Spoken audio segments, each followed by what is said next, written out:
अगर आप भी चाहते हैं हमारा नया ऑडियो वीडियो सबसे पहले आप तक पहुंचे तो FSD% को लाल बटन दबाकर चैनल को सब्सक्राइब करें और साथ में बेल आइकन को दबाना ना भूलें।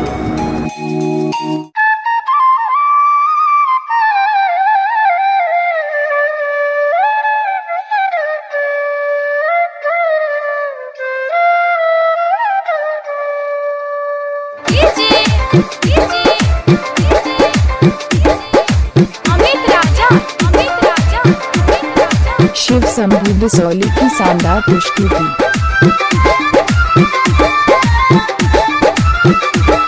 Video recording studio Bisauli. गाड़ी लेके खाड़ी घर पर देवरवाए कोना जेबे। गाड़ी लेके खाड़ी घर पर देवरवाए कोना जेबे। ए सखी कोना जेबे मना के ने चयरवाए कोना जेबे। मना के ने चयरवाए कोना जेबे।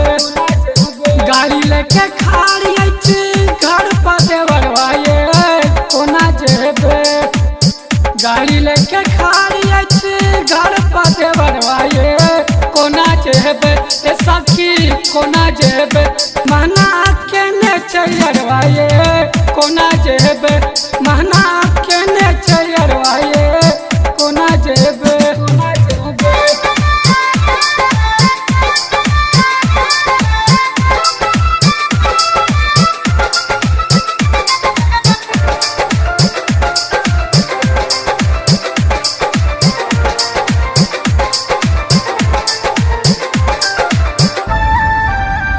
शिव शंभू बिसौली की शानदार प्रस्तुति। याद बड़ी करे छी हम अपना यार के भूल के ना जेबे फोन करे छला रात के।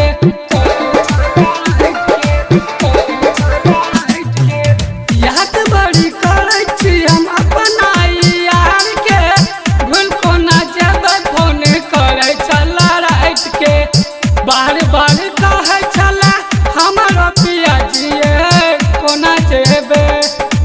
बार बार कहे छला हमारा पिया जिए कोना जेबे। ए सखी कोना जेबे मना के ने चयरवाए कोना जेबे। मना के ने चयरवाए कोना जेबे।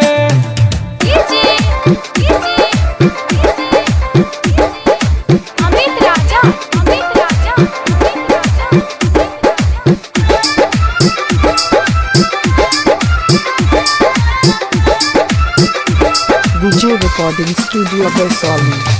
आम के गाछी में तो कबहुला हेर में गेहूं के खेत में तो दिन भर दलानी में।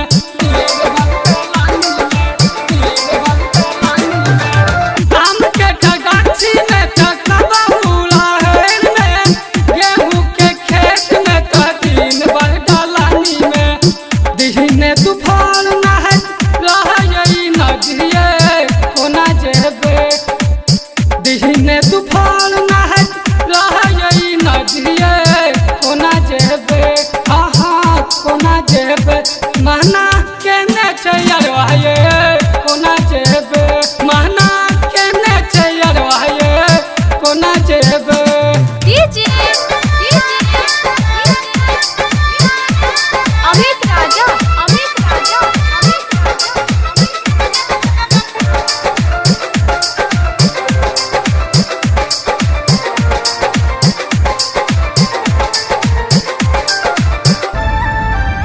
शिव शंभू बिसौली की शानदार प्रस्तुति। हमरा जवानी पता ओकरे तहाकिए कि ठोकर न रही बात से ही दारिए।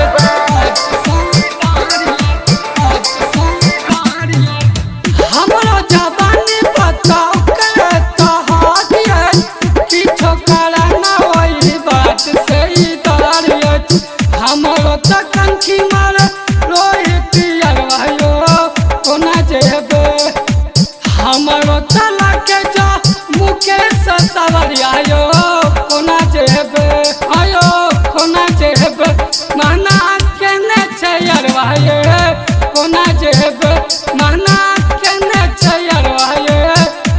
Video देबो। Recording Studio Bersoli.